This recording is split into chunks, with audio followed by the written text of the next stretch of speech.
Ginmando na ni President Ferdinand Marcos Jr. ang pagsuspend sang pag-import ng regular milled kag well-milled rice sa sulod sang 60 ka adlaw. Inibagi sa gin-isyu sining Executive Order 93 kag magaepekto umpisa Septyembre 1 tubtob Oktubre 30. Ang desisyon ginbase sa rekomendasyon sang Department of Agriculture nga nagasiling nga mapag-on nga local production sang bugas sa unang nga bahin sang 2025 kag ang dako nga arrival sang imported rice bangud sa reducing nga tariff rates ang nagresulta sa pagsarurot sa presyo sang bugas sa merkado.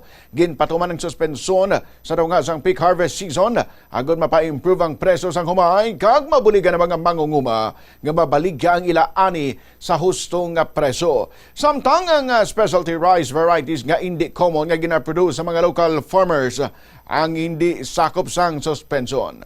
Gintugyan sa Department of Agriculture ang pagpanguna sa implementasyon samtang ang Department of Economy, Planning and Development kag ang Department of Trade and Industry ang magabulig naman sa pagmonitor kag pag-usisa sa epekto sang nasambit nga tikang.